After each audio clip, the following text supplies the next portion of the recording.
Good morning, everybody. Good morning. This is November 19th, 2020, and this is episode 123 of Transmission. Yes. Special characters. Special characters. There's a pun at play here. Everybody likes being special. And everyone's a character. There we go. To introduce ourselves, I'm Mark Van Stunik. I'm the director for the Center for Prophetic Imagination. And I'm Daniel Wolpert. I direct MICA, the Minnesota Institute of Contemplation and Healing. Just want to throw this out real quick. December 1st is Giving Tuesday, which is a big donation and nonprofits day. But today is a kind of Minnesota-specific iteration of that called Give to the Max Day. And so anybody that you know whose name is Max, give something to them. Well, that's fortunate for you. You know him, Max. That's right. Pretty well. That's right. Him being your spawn and all. Yeah. So here's the thing. So today's a great day to donate to MICA in particular, because it's the organization that's kind of primarily presenting transmission in the world, but also the Center for Prophetic Imagination, which lends an assist. And so either of those organizations, you can look, just go to the Give to the Max page. You can maybe look for nonprofits there or go directly to our pages. They usually do some sort of matching thing, but it only goes to the ones who raise the most money. So it's like Blue Cross of Minnesota or whatever, these gigantic nonprofits get their matching grants, which is stupid to me. But anyways, today's a good day to donate. Yeah. And to donate directly is best, because Give to the Max also takes a pretty healthy chunk of your donation. So so that'd be cool. All right. So do you want to set this one up, Dan? Because it's based upon a funny meme Well, it wasn't really a meme, right? It was a screenshot. It was a screenshot. A series of screenshots. Yeah, a series of screenshots. Shared in a meme type format. Yeah. So for those of you who are not aware, there are now these so-called alternative, although, I mean, that's a silly name because there's a new social media platform popping up every day. But there are some ones that are catering to the right-wing cult types. And is it Parler? Yep, Parler. Parler, yes. And so, Mark is on Parler. His mind is slowly melting as a result. But anyway, so somebody shared a screenshot. So, as with all websites these days, when you sign up, you got to make an account, right? And we all know this process well. And as part of making an account, you usually have to make a password. And, different websites have different requirements. You got to have a capital letter, you've got to have a number, it's got to be more than 8 characters, right? We all know the drill. So one of the things about Parler, and Mark, you can confirm this because you've made a password, is that you have to have a special character. Yeah, you have to have an uppercase letter and a special character, and I think it has to have a number, but I'm not sure about that one. But, that's pretty standard. Right. So, special characters like an exclamation point, a number symbol, a dollar, ampersand, we all know what these things are. Well, apparently that was a great impingement of people's freedom. And so somebody collected these hilarious screenshots of all these people attacking Parler for infringing on their rights. Yep. And getting mad at them for requiring a special character. And so there were comments like, if I want to have an easy password, that's my right to do. Yeah. And if I want to create, who are you to tell me what kind of password to create? Here's an example here. I don't know if people can see this, but I can read them. Yeah, it's hard to see. Yeah. But I do not need you to dictate what my password must be. All you do is assure I cannot remember my password. Stop being tyrannical. Remove your ridiculous password restrictions now. Julia Jane Boddington says, trying to set up a password is harder than drawing a hen's tooth. If you're going to be so special, give clear guidance rather than sniffily declining each and every password option, then locking out the potential user. And it goes on from there. Like people just upset that they're being forced to wear a seatbelt, forced to use a special character and a password. Right. And so, when I saw this, in addition to spending a lot of time laughing right before I slit my wrists out of frustration, is that it was clear to me that these comments, right, like you could have substituted wear a mask for password or for special character, and you would have the exact same thing that we've now been hearing for months from the same group of people around all the precautions related to the pandemic. Yeah, it's remarkable how parallel they are because, again, password protection doesn't just protect you. It protects everyone because viruses get spread. Computer viruses get spread and hacking gets spread. So it's like a thing. So right. It's not Well, so it protects you, it protects other people, and then it also protects the website, right? Because if somebody gets in through your account and then gets onto the website server, it could destroy the whole site. And now you can't share your favorite conspiracy theories with your friends. In the same way that, once our medical system is destroyed and you break a leg or have a heart attack, you won't have a hospital to go to anymore. To be fair, if someone hacked Jane Boddington's account and used it to post infinite ads for Ray-Ban sunglasses, which I've seen on Facebook, that would be an improvement, though, for Parler. Well, so says you. It is an astonishing place to be. I follow a lot of the big names. Yeah. It's a very clumsily built website, but it's amazing. Like I thought I knew what I was getting in for, but it's like this is the thing. Like those screenshots that I just shared, you can't tell how many of them are serious and how many of them are like satirical at a certain point because it becomes indistinguishable. And that's what Parler feels like all the time. So I follow country music legend Travis Tritt on Parler, and he shares all kinds of stuff that's super conspiratorial. And I'm like, is Travis Tritt really that far right, or is he actually left and he's having fun here? I can't even tell. Right. That's how great it is. Okay, so Ceres is confused. I'm baffled and laughing at this whole thing with having a secure password is an infringement on civic numbers. I mean, they complain about big tech and surveillance, yet they are doing things that make them targets for hackers, big tech, and surveillance. Yes. Well, see, Ceres, this is the problem. You are using logic and thinking clearly, and so you are confused. And and really, this is kind of the entire point or thing we want to explore in this episode is that what this reveals to me. So there are a lot of people, as this pandemic has gone along, that have tried to engage these folks around the issue of the illness. Yeah. Right? And so you've seen all these things like, please, protect your friends, protect your grandmother. This is about healthcare. This is about, your own personal well-being, blah, blah, blah, blah, blah.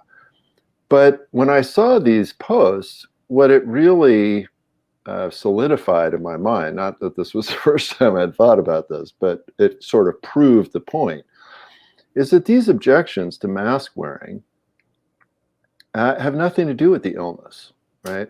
It the target could be anything, like whether or not to put special characters in your password.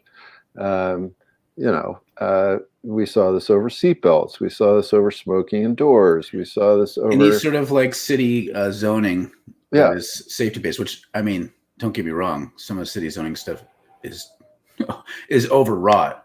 Right. But a lot of them are there for a good reason. Anchor your shed, for Oh example? God, you just triggered me, Dan. I'm just gonna shut down now.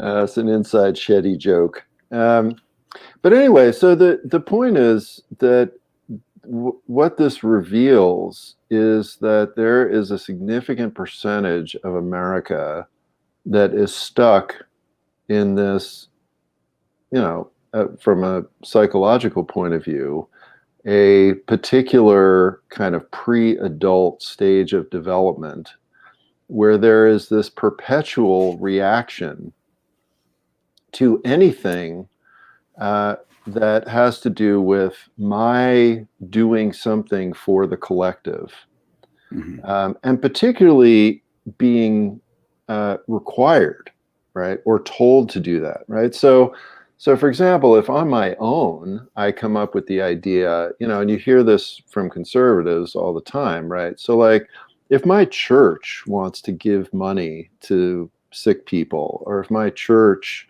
wants to, have a certain kind of password, then that's fine, right? And I consider myself to be very generous and philanthropic. But when somebody else comes along and tells me, oh, this is what's required for the collective, it triggers this adolescent reaction, right? And it reminds me, everybody who's been a parent, that, your little kid gets to the point of like, you're not the boss of me, right? And they try to resist your demands, and and this sort of accelerates all the way through teenagerhood, and the inability to understand that, oh yeah, I'm a part of a collective. Different people have different roles in the collective. Some people's roles are to create rules, boundaries, healthy parameters for different things, and that's okay. I have a different role in the collective. The inability to understand that is really profound. Get some comments coming in. Yep. Gus writes, my favorite meme that makes this point is of a small child putting a fork in a wall socket and says, no one tells me what to do. I've got rights. Yeah. I mean, to me, this is part of the thing. And I brought this up before. It's something I like to mention from time to time, that there's a problem when you think the base of your society is rights as a framework, which I'm not saying I'm against human rights.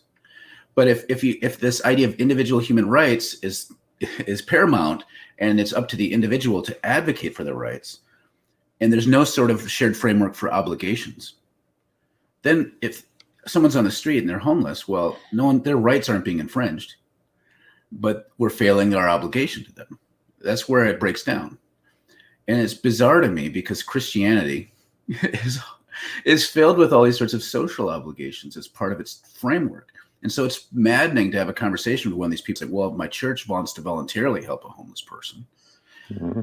If you start talking to them, you realize that for them, property rights and individual rights in a libertarian way of thinking, which are not the full like rights to housing kind of ways that we might want to talk about that might be more helpful, but just individual, I have a right to a gun to protect my property. That just is more sacred to them than the right for their church to care for the poor. Because the idea that a church might feel pressured, or that they might feel pressured, is so odious that it's actually worse than someone dying on the streets. Yeah. Well, and it's also connected, what you're talking about is also connected to this distorted view of freedom. Yes. Right? And so freedom becomes the right to do whatever the fuck I want to do, Yes. right? At any time, in any way, right? As this individual, because that it's perpetuated on the myth that we're all these completely separate atomized things, right? And I can just do whatever I want to do. And when you start talking to somebody about it, I mean, it's so clear that this is a false view, and it breaks down very quickly. So then people start, creating all the parameters like, well, I want to do whatever I want to do on my property, right? Because that's my kingdom, and people use that word, right? Or, yeah, I want to do whatever I want to do, in my car, or this kind of thing. And that distorted view of freedom as being sort of the infinite growth of the ego is basically what every spiritual tradition says is the downfall of the world. I mean, it's the exact opposite of Buddha's enlightenment. Yeah. Right. It's just, this, I'm not connected to anything. Right. And therefore I can do whatever I want. If I don't wear a seatbelt, it's fine. It doesn't affect my kids in the back seat. Right. If I want to just be dangerous with how I build my house, it doesn't affect who I sell the house to. It doesn't affect my neighbors. This sort of thing is just, it's rampant because somehow it just, it reinforces this atomized view of the self as a buffered against all other individuals. Yeah. All right. Some more comments. Heather writes, I am beginning to wonder if it is a legitimate mental illness. I guess I don't want to believe that so many people are willingly turning their back on reason and being a decent member of a community. Yeah, I mean, this, Heather, your point gets to a whole other thing that maybe we could have an entire episode about, which is the definition of a mental illness. I mean, from the spiritual tradition point of view, we all have a mental illness. I mean, the illusion of the separate self is a mental illness in the sense that it represents a disordered relationship with the rest of reality and a disordered understanding. Then that can be sort of worse or more extreme. There's a range of how bad that illness can be. And I think, what we're seeing and what's going on right now, what we're seeing with Trump, what we're seeing with the cult following that he's amassed, the fact that, and again, people, there is no guarantee that Biden is going to be inaugurated in a couple months. There is no guarantee at all. This is a very extreme form of this, but the truth is that we all have this to some degree or another. And the spiritual life is about really reversing that particular type of illness. But in conventional psychology, we don't see the basic ego formation as an illness. We see that as, quote, normal. And then we parse all these other mental states as illnesses. But that's just one construction of that term, mental illness. And there are other constructions of that. Yeah, and it shows, I mean, the limits of that kind of model of talking about things. I tend to be one of those folks who's like, when someone uses mental illness as a metaphor or a way of talking about social delusions that are where we're bound up in myths, I don't like that as much because it adds to the stigma that I and other people who have mental illness in a more of the normal way that we talk about it. It's like, because you can be depressed and anxious and not be a dick. someone could like pass all the DSM-4 stuff and be a jerk who is ideologically rigid. So ideology, like, this is where it breaks down. So how do we talk about collective delusions, social myths, spiritual malformation, limited consciousness? We're dealing with so many different constructs, and they don't all sync up the same way. It's like bringing your laptop to Europe and finding the plugin doesn't work. So it's just all this sort of, and so we grab for words that kind of help make sense of it. But you're right. I think that what I'm hearing from your comment is this isn't exactly willful. They're deluded. There's something that's outside of their immediate control that has shaped their way of perceiving the world in a way that is very malformed and sick. Sick in a broad sense of the word. And so I think I want to have compassion, like, because to me, this again is the whole idea behind Paul's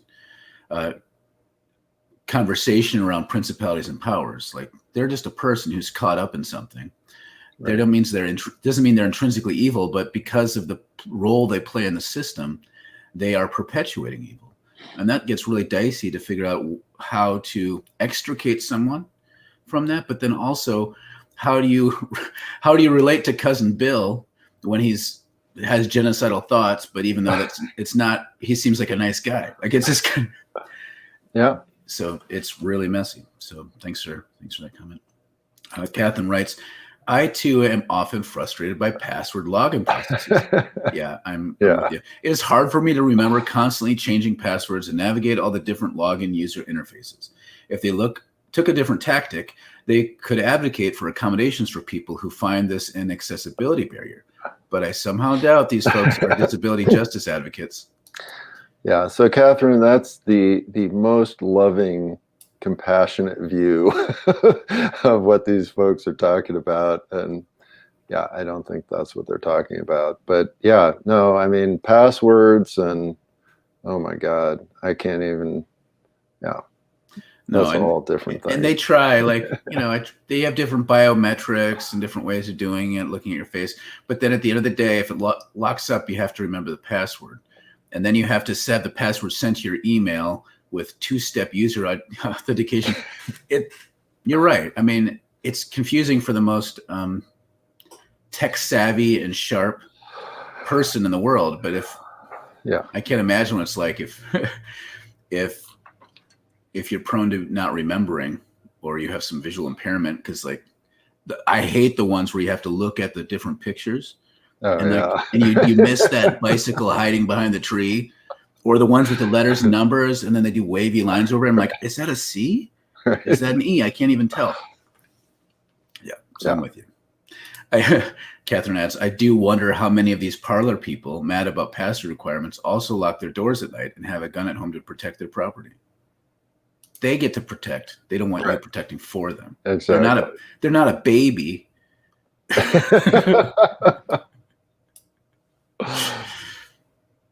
There's a lot of machismo and like puffed chestery kind of, I don't know what the word is, like, I have a story of someone who was fairly close to me who had their walls filled with swords and slept with a gun under their pillow. And one day someone came into the house and they heard something, and so they came out with a gun and pointing at it and started saying, get to the floor, motherfucker. And she was about to blow his brains in, but then realized it was the elderly Alzheimer man from 2 doors down. She told a story and everyone else in the room laughed. And I was like, why are they laughing? This is gross. And I realized in that moment that this person is fundamentally afraid all the time. But in their mind, they think of themselves as the opposite of afraid because they have all this protection around them. And that shows kind of the pathology of this, that there's this profound fear that they don't know what to do with. And somehow this is protecting them. And this is where it gets similar to certain mental illnesses, because like people with eating disorders, and it's all about like, I want to control what I have control over. And this, because there's this disconnected, lonely experience they feel in the world where they're disconnected from everything. Yeah, and so in this case, and as I said, the special character case is not a particular case. This is the generalized case. The fear is the fear that white people have of joining into the world in a just and equal way. And there's this terror, and I think, and this is all unconscious for most folks, but there's this terror of, okay, look, I know how badly we treated Black and brown people, and what if they treat us that badly, right? And so, yeah, I'm going to, surround myself with swords and guns and lie about the election and get pissed off about passwords and masks and all this stuff to keep that freedom and superiority so that I can protect myself from my own terror that actually I have visited upon other people's, and now I'm just worried that they're going to visit upon me. That could be a whole other show right there. There we go. Stephen says, your rights end where my rights begin. Understanding our social contracts and interconnections seems to be of less primacy than the idea of quote unquote freedom. It's hard to fathom. I mean, this is the thing, because most of these folks would agree with your statement, but they just have a way of slanting things and like prioritizing some rights above others.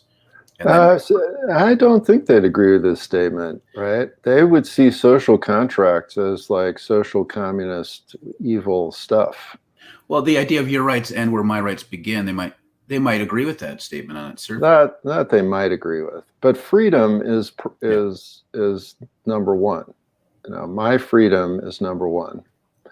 And there are actually some folks that don't have that sense of my rights end anywhere. My rights are infinite, and if and that's this whole thing: America, love it or leave it, right? I mean, that's a primary statement of my rights are infinite, and if you don't like that, just go away. Now, this is the thing. This is where like you get two myths that put together become increasingly toxic. Is the thing, the kind of the escape clause for rights and recognizing the rights of others is merit. So this is why the most civil libertarian people in the world, like in the United States, would still think it's probably okay that prisoners lose the right to vote. Or, right? Mm-hmm. Or the person who's blocking traffic loses their right to life and liberty. So you just inject that merit in there, and they just look around and then they see a lot of unmerit and people lacking in merit. Those black people, the only reason they're successful is because they had handouts. That's not fair. And they want to take me and mine. Like that's kind of the way they think. Yeah. But on the surface, they think, oh yeah, I agree. We all have rights. But some of us have more rights than others because you've lost them because of lack of merit. Yeah. It's gross. It's funny to me, like everything I just said is so antithetical to the way Jesus operated and spoke. But most of these people also are somehow nominally, at least, attached to Jesus as a major figure in their life. Yeah. Gus writes, the law in its majestic equality forbids the rich as well as the poor to sleep under bridges, to beg in the streets, and to steal bread. Anatole France. Good quote. Good quote. Someone's very erudite this morning. Yes. Stephen writes, it makes one suspect the loss of empathy is an unintended consequence of our modern times. I think there's a lot of truth in that. Mm-hmm. Is it that due to our disconnected lifestyles? Is that media influence? Is that propaganda? Well, yes. Yes. A whole list of things. Yeah, it's all of those things. I mean, yeah, just a plug, these sorts of things that are brought up here about how we're formed towards this thing we're talking about. Next time I do a course on the spirituality of empire, this is the sort of stuff I like to engage in. And so I'm putting a pre-pitch in because we'll cover this in this. And then Dan and I are working on offering a spiritual direction training program, which for those of you who are interested in being spiritual directors, it's worthwhile. But then if you're not wanting to be a spiritual director, but are interested in some of these ideas, there'll be ways for you to take specific classes if you want. So just a pre-plug for that. So look for more information on that. Hopefully coming out hot and heavy by the end of the month in early December. There we go. Nice commercial. Thank you. I even added my hot and heavy. Come to Minneapolis Ford for the best deals. Kathleen writes, I'm finally, without Kathleen's comment, I don't know if it's really an episode. I just heard from someone in a little town in Missouri where no one wore masks. Now nearly the whole town is of course. People are sick, some in ICU. Their so-called freedom is stressing people like my daughter, who is a nurse. Now, this is across the board from people in the medical world that I know, nurses. They're overwhelmed. And people are like, this isn't a real pandemic. Right. Yeah. And see, this is the perfect example of the pathology of this stuff and where it breaks down. Right. So, it's same with the seatbelt person, I don't want to wear seatbelts. It's my own freedom. But when that person gets in an accident and gets ejected through the window and, rubs their face across the cement, They want an ambulance to come and pick them up, and they want doctors to take care of them. Yep. See, so my feeling would be like, okay, fine. You don't want to wear masks. You don't care about COVID. You don't care about seatbelts. Well, when you get sick, just go home and good luck, right? That you don't get taken care of. And so this is where I the adolescent childlike stage of development is so appropriate, right? Because as soon as the adolescent screws up or something bad happens, then they immediately want their parent to bail them out, right? And so as soon as these people get in trouble, as soon as they get sick, as soon as something bad happens, now they want help, right? Now they want, right, your daughter to take care of them. And, that, again, that reveals the incredibly sad, toxic, in many ways, mentally disordered aspect of this entire thing. I mean, that reminds me of, the celebrated and horrible objectivist philosopher Ayn Rand at one point towards the end of her life was on welfare. Now, and to me, it's not that I begrudge her that. Like, I want everyone to have that. The fact that I didn't know that about her. that didn't wake her up to the reality that maybe her objectivist philosophy of Atlas Shrugged was maybe a little bit out of whack. Yeah. And so that's the thing, is this lack of being able to wake up to the reality based upon counter evidence being presented to them. Like, everyone, this is what's called cognitive dissonance. When you experience cognitive dissonance, your way of seeing the world doesn't match what you're experiencing. It causes psychological pain. And a lot of people, and that's in that moment, it has the possibility of rising to the level of your waking mind for you to think about. But a lot of people just suppress that, and it comes out as increasing meanness and rigidity. That's why fundamentalists are jerks, is because they're suppressing their cognitive dissonance all the time. Yeah. One of the reasons why. Catherine writes, like, the thing they are upset about is a real challenge for a lot of people. Plenty of user interfaces are not accessible to plenty of users. That's right. Some on purpose. Bill pays frequently extra hard to access, and I have no doubt it is at least partly because of some companies make money from late fees. Yes. So I think there is a seed of truth in the frustration, but I disagree with their conclusions about it. Yeah, and this gets to Mark, what you were just talking about, right? So the in this particular case, the seed of truth is that white people are disordered because of what whiteness has done to us, and there are these horrible acts that have been committed, and there's this incredible pain and trauma and generations upon trauma of that, and there is something that needs to be healed and fixed, right? Just like, maybe we need to get better password systems. And if we dealt with that directly, then it's something that we could actually access and work on. But instead, we divert to all these other weird, crazy behaviors and things that are extremely unhelpful. I'm going to jump to Jonathan's comment real quick. Jonathan has spent a lot of time thinking about user interface and user design. Passwords are very bad. And I'll be here to say that everyone should use a password manager to make their logging in lives a little less stressful.